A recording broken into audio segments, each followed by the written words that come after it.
it's Courtney. I'm here with another design team project for Not Too Shabby. Today we are going to be using the new stamp set by Sunny Studio. This is called Super Duper Stamps. We're actually going to be making 4 cards throughout the month with this stamp set. So first we are going to keep this one pretty simple. I have a piece of Nina Solar White 80-pound cardstock as well as a piece of masking paper here that I used my scan and cut to cut this kind of sort of star shape type deal from, but you can use a Cricut, you can freehand this, or if you have a die, you can use that as well. I am going to place that onto my card panel here, and I'm centering it the best I can, but I know it's not going to be perfect. Going to use a couple distress inks here. I have Faded Jeans, Chipped Sapphire, and Black Soot.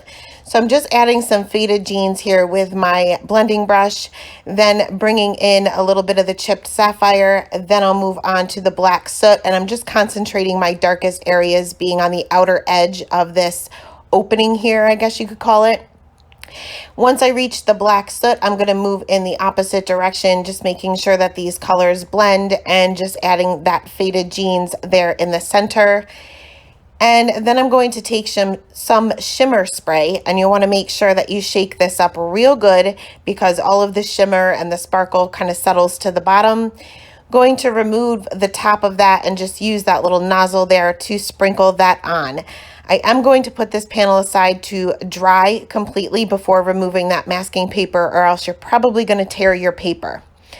So next we are going to just take one of the images from this stamp set here. I am stamping this with blackout ink by Ink on 3 onto another piece of Nina Solar White. And we're going to jump right into the coloring, which is pretty simple. It's a very small image. Going to start off with the skin tones, laying out my lightest color where my darkest areas will be, which are pretty much just under his hair and a little bit underneath that mask that he's got going on there. Moving on to the darkest color and just adding the very darkest areas, blending that out with the 2 mid-tone colors, and then I will move back to that E50 for the lightest color. Pretty much the only highlight here is going to be towards his little chin there. Next, we're going to move on to his hair, and I'm going to be using some E20s. I typically start with the darkest color when I do my hair, just because I like to maintain those flick lines. It gives the hair a little bit of texture. Going to add some shading on the bangs, I guess it would kind of be bangs, to the tips of those, as well as the very top portion of his hair, just keeping that highlight right there in the center. Flicking that out a little bit further with just the tip of my marker. You can tell that I'm using the tip of the marker because my marker is pretty much straight up and down. And that's how you get that good flick. And then I will finish off with that E21 just for that highlight area. Going to bring in some yellows here for his little shirt. And again, starting off with that lightest color to get the paper saturated a little bit. Going to add just a teeny tiny bit of the YR68 for my shadows. This is obviously more of an orange color, so I'm only using this sparingly. And then I will blend that out each time with the remainder Y markers that I have here. Next, we're going to move on to his cape, his mask, and his little gloves there. And I'm going to bring in some R markers because I want a majority of this to be red. So again, starting off with my lightest color here to map out the darkest areas. And I wasn't sure where I was going to put my darkest areas for his cape yet, so I ended up covering up this entire thing. But that will help my colors to blend. You just want to make sure that you don't oversaturate the paper because that may make your colors bleed, and especially with reds, they tend to bleed a little bit more than any other color, and they're the most difficult to remove. So next, going in with the R89, which is my darkest color, adding shading to the part of the cape that's closest to us on either side of his little mask there, and on his gloves, just basically the base of them, I guess.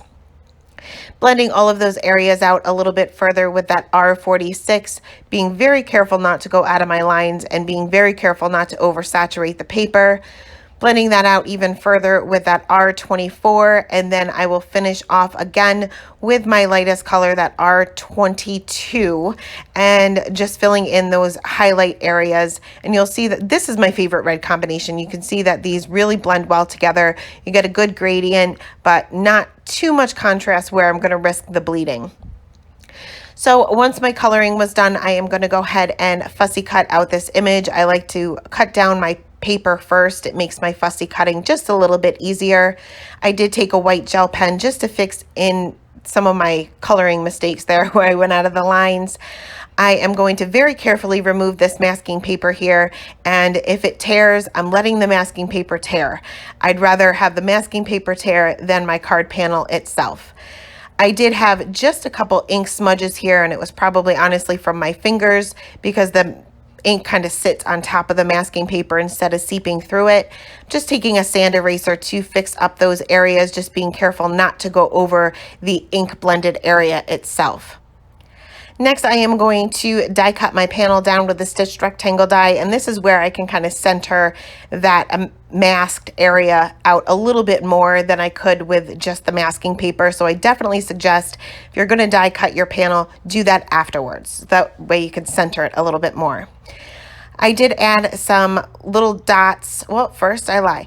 I am layering this onto a piece of navy cardstock that is cut just a little bit larger than my panel itself and just a little bit smaller than my A2 size card, just to have a little white border as well once I layer this on.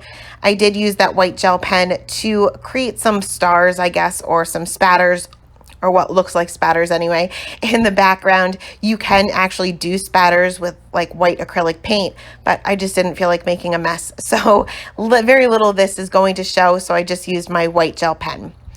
I went ahead and popped up my little superhero there with some foam tape right in the center of that little opening. This way it'll make it look as if he's coming out of the card. And then we are going to move on to the sentiment. And what I love about Sunny Studio stamps is that most of their sentiments are all separate words. So you can pretty much make this whatever you want. You can mix and match your words to make any sentiment that you're looking for. So I just use my grid mat there, the lines on my grid mat, to make sure that these are lined up correctly before popping those onto my acrylic block. Taking another piece of that navy cardstock, treating that with my anti-static tool, and then I'm going to stamp these out with my very messy looking Versamark ink pad there. I did sprinkle on some Hero Arts white embossing powder, and then I went ahead and heat set that with my heat gun. Going to cut this into a very skinny little strip that is just a little bit larger than the sentiment itself. I will end up cutting the individual words out later on. I also did the same exact thing with that same cardstock and same white embossing powder with the two words super duper, again making sure just to use my grid lines there to make sure that that is lined up. I am going to, like I said before, cut these into smaller sentiments, and I'm coming pretty close to the word itself because I don't want too much of an outline here. For the super duper, I'm almost going to do the same thing, but I'm going to fishtail each side. So how I do that, if you guys have never done this before, I cut a small slit right there in the center, and then take each corner and meet the center of that little slit that we created in the beginning, if that makes any sense. Super easy to do. You don't need any additional dies to do this.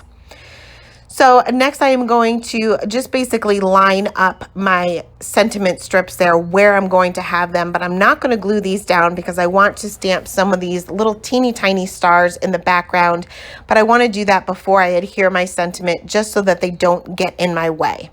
So I just line those up the way I'm going to have them, and then I'm using some navy ink by Hero Arts just to stamp out this little star a few times on either side of where my sentiments are going to be.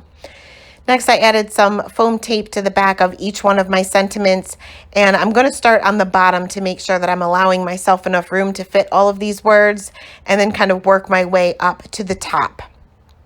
Once my sentiment was down, I am going to add just a little bit of sparkle to his mask and his cape with a Nuvo Aqua Shimmer pen, and that is it. That is the card for today, guys. Very simple. We'll get a little bit more detailed as the month goes on, but I will leave all of the supplies listed below. Don't forget about your discount code to the Not Too Shabby shop.